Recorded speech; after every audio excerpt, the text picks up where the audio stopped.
I own a cleaning business named Dustin Time Cleaning Service. We serve mostly Rehoboth, Lewis, and Milton area. Sometimes for special projects we'll go out of the area. But I real quickly would like to say how I got to this. Actually, I was a high school dropout, went back and got my GED, and I came to Delaware on a camping trip and I never left. I got a cleaning job here, loved it, decided I wanted to do it for myself. I educated myself. I knew nothing about computers, nothing about doing books. All I knew was how to clean toilets. And I just relentlessly never gave up and, was on the computer for days and days, years it's been. We now have been in business for 5.5 years. Started out with just me. I now have 13 full-time employees. This is Emmy, one of my top crew leaders. In the summers, we now have 75 people working on Saturdays for rental properties. It's one of our specialties. We have waiting lists for them. So we started out with one rental property, and we were up to 68 last summer. So we've grown quickly. I always say dream big, because if you dream big, work hard, your dreams can come true. I never wrote a business plan. I couldn't write one right now if you wanted me to, but I educated myself in all the other areas. I've put technology into my cleaning business. We have a pretty serious system. We have 5 devices connected all together that connects to my home computer. She's out in the field, she needs information, she's got it in her hands. There's a problem on a job, she has it. We do a wide range of things. We do rental properties, residential properties, commercial properties. We just did Brandywine's new wing in Rehoboth. The first company I worked for 2.5 years was the local cleaning business who never advertised. She was in business for 14 years. We just bought her business, took that over November 1st, so we've doubled. So if you're sitting here and you don't know some of the things she was talking about, that's okay, you'll learn. What I did is I got on a computer, and Delaware offers free classes, and this was one of the first things it said about being a business owner. If you want to be a business owner, you have to think about it in this way. It's like taking care of a baby 24 hours, a newborn baby 24 hours a day, and that is honestly true. But I would have to say it's like taking care of twins instead of one, because my phone, it's around the clock. But it's so worth it because I do love what I do, like this young lady said. I wouldn't have it any other way. It doesn't seem that bad when it's a way of life for you because you love it. If you try to do something you don't love, you will not do good at it. I just believe that if you follow your dreams and you just work as hard as you can and educate yourself. Like, I didn't know how to use QuickBooks, but I took classes. I'm not an accountant, but I was able to pass the Pro Advisor test, even though, I got credits for it, but even though I have no college education, I was able to do that from, nobody helped me, I just learned on my own. So anybody can do it. So I think that's all I have to say. Let's give Jennifer a round of applause. Excellent. Stay right there. Questions for Jennifer? Excellent. Mr. Bunting. Thank you. We have here today with us accounting and marketing students, and a lot of these students here are sheer perfectionists when it comes to doing things and doing it right. What I'd like you to share with them a little bit is about some of the challenges and literally some of the failures you had to overcome when you started your business, because when you start a business, there are going to be failures and there are going to be learning experience. So if you could tell them a little bit about how you overcame some of those challenges and what you took away from them, I think they'd find it very valuable. Yes, me and QuickBooks didn't agree. It was quite the challenge. My accountant at the end of the year wasn't very happy with me, and So mostly it was from experience, like, you messed this up, Jennifer, and just don't give up, keep doing it until I got it right, and educate. I mean, like, just because I didn't have an education and I had a child at 17, doesn't mean that, you know, you can go out there and be successful without an education. I wish I had that opportunity because, you know, like I say to everybody, I just know how to clean toilets. I don't, you know, I'm not used to all this. That's all I was. And now it's somehow gotten to this point, and it's such a, you know, it's so amazing that I can pass it on. And I help this, you know, some people, like last year, we had an employee, this is a landing place for people. People don't grow up and want to clean toilets forever. They go to college, they work for me, they graduate, they go on.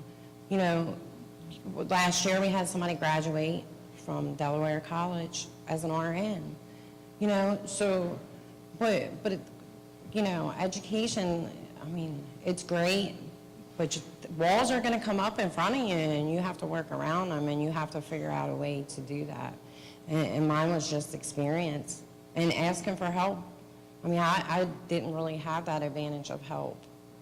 You know, being one person, sometimes it would take me 12 hours to clean one house by myself. So, but I did it. I never gave up. Jennifer, I'm a firm believer that it's all about who you surround yourself with. I heard you say you had 13 employees, and I'm thinking that those 13 employees are all not laborers, that they are in those areas where you may come short. Do you have accountants on staff and marketers on staff? No, I do Okay. everything myself. And I said last night to Emmy, I said, I have to surrender. Like, I have to let somebody else start helping me. Like, it's time, because I mean, I just, you know, I had to hand her my phone because, believe it or not, the cleaning business is around the clock. People, we work for wealthy people that travel for work, and they're in Germany, and they don't realize, they're like, oh, I forgot to, you know, call you and tell you, can you please clean my house? I'm flying home tomorrow, and it's like 3 o'clock in the morning here. So, yeah, I mean, it's quite busy. Speaking of that, isn't liability insurance one of your major challenges, if not major cost factor? Yes. A workman's comp is $10,000 a year at the least amount. And we started using, my biggest challenge is actually finding employees in the summer that are just temporary employees. And this past summer, I did hire through temp service. I mean, but that is a big problem for us. And you think, because we pay good money because we're going in nice houses. We go in houses that aren't nice, but I've got to have good people. We're doing $3 million rental properties.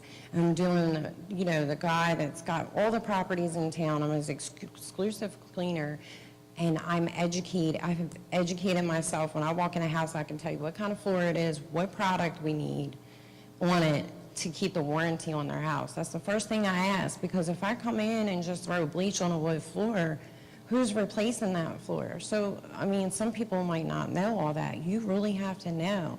And I'm constantly, the modern stuff today is changing so much that I have to keep up to date. If I go on a property and it's something new, like the new grout they have out, I'm online reading and educating myself so I don't damage their property. I mean, we're talking more than I make in a year I could damage.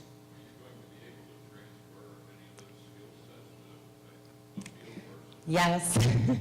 Yes, we're going to have a head supervisor, and we have crew leaders, and then I'm going to go ahead and put somebody in the office now and share some of that. I do all the accounting, I do all the paychecks. I do the W-9 paychecks. I do have ADP. I was smart enough to do that because I don't know anything about paying taxes part of it. So, sure. You started, and I assume it was just yourself cleaning houses. How did you market your company so that it grew so quickly, so fast? Let me tell you something. I was very serious, and I said, I'm very uneducated, and I couldn't spell good, anything. So my husband's mother and my friend wrote this fancy letter. I said, I want to send this to every newspaper in town, WBOC, everything. I've got to get my message out. So we sent, there was no response. Why I sat down, I wrote this half-illiterate letter to every newspaper, and Milford ran it, and not WBOC, the Cape Gazette came out and wrote an article on me for free. And I started getting calls. I had already made an amazing reputation in the town of Rehoboth, working for the other company. I didn't go knock on any doors, but everybody knew me well. So over the years, I had made a name. It took a long time, but I started, everybody's going, oh yeah, she's great. Everybody knows our vans. We got 5 vehicles labeled out there and running on the road. I mean, sometimes I've gotten to a point where I don't even want to wear my shirt out in public because they're like, hey, how much for my house? And you're like, oh my God, do I ever get a break? But it is a great thing though. Excellent. Other questions? Last question. Oh, hand? Certainly.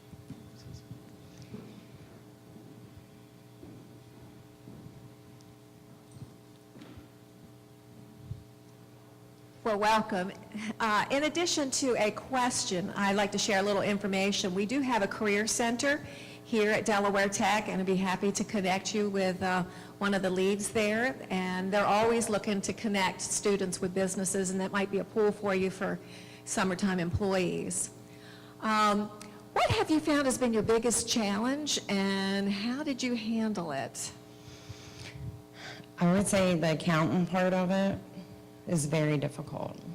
And things like this, now that I've gotten to this, we went from making $8,000 a year to $250,000 in sales. That's where we're at right now. And the business I bought was $250,000.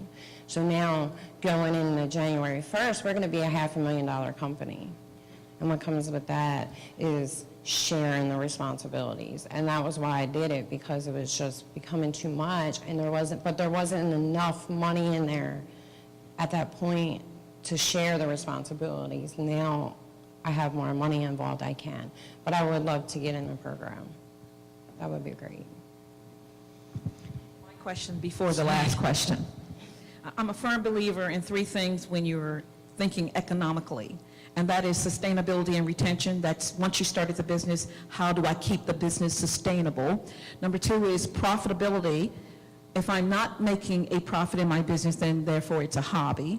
And number 3 is job creation. So I've heard the job creation of 13 people.